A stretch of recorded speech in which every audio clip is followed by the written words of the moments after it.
Hey there, Sharon Horne-Ellstrom here.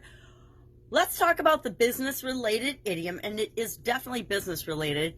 Keep options open, or to keep one's options open. This dates back to like the 1630s, the possibility of alternatives, and there being alternatives. That's where this original saying came from. Now, in Dan Gilbert's Harvard, he's a Harvard psychologist, and he wrote a book called, and I'm going to look and see exactly what his book is called because I don't recall. Stumbling on Happiness. He wrote Stumbling on Happiness, and in there he talks about one of these paradoxes and one of these conundrums we often have, that if we keep our options open, we actually are less happy and less satisfied because we don't commit to something, right? And now, I don't know about you, but I've learned that if I don't commit to something and make a decision, especially with respect to building my business, I think I need some more coffee, I don't take action and I don't get the results that I want. And this can apply to any area or aspect of our business. Number one, deciding what business we're going to go into in the first place. Number two, deciding what projects we will and will not take on. That's what we talk about, the importance of our core values, who we serve, what their needs are, and we match all those things up when we're building and growing our business. But if we don't ever decide or commit to that one thing, it's pretty hard, if not impossible, to make decisions and choices that are in the best interest of us growing and building and supersizing our business. In terms of our customers' experience and the options that we offer them, a lot of times we find that we're overcomplicating everything and we offer too many variables and too many options to the people that we're serving. So I actually think this is a great idiom, keep one's options open.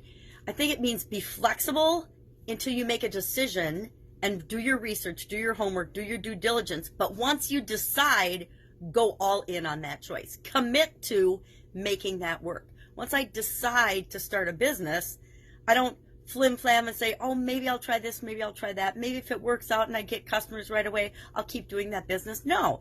Once I decide, because I've done all my homework and due diligence and made a decision and committed to that decision, I'm going to figure it out. I'm going to do whatever it takes. We have to be willing to do whatever it takes and go all in if we expect our business to succeed. We have to do the same thing in other areas of our life, right? If you expect a relationship to succeed, there's all kinds of different people you could choose to be in a relationship with, right? I mean, there's really infinite possibilities. At least there's billions of them.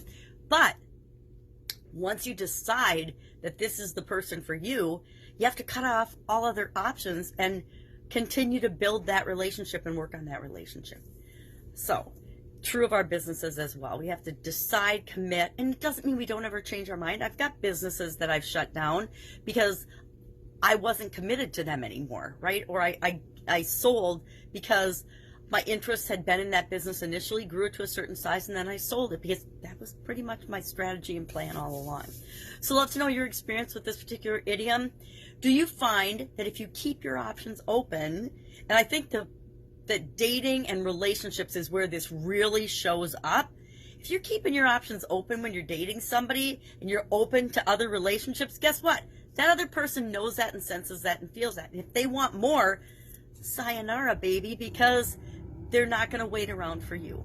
And so I think that it's true with our businesses as much as in relationships, because businesses are based on relationships. If you are courting a particular influencer or strategic partner in your business, and you're also courting 100 other ones, are you committed to getting that one relationship going? Probably not.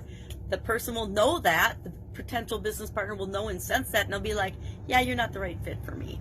So, share your experience with this particular idiom. Keep your options open below. I would say when I keep my options open, I'm in the dating and the not the honeymoon phase, because honeymoon is you've chosen someone, but I'm in the testing and tweaking and trying to figure it out phase. But once I find the thing I'm going for, the relationship, the business, etc., I believe that we have to decide and commit and go all in. All right, have an awesome day. I'll be with you tomorrow.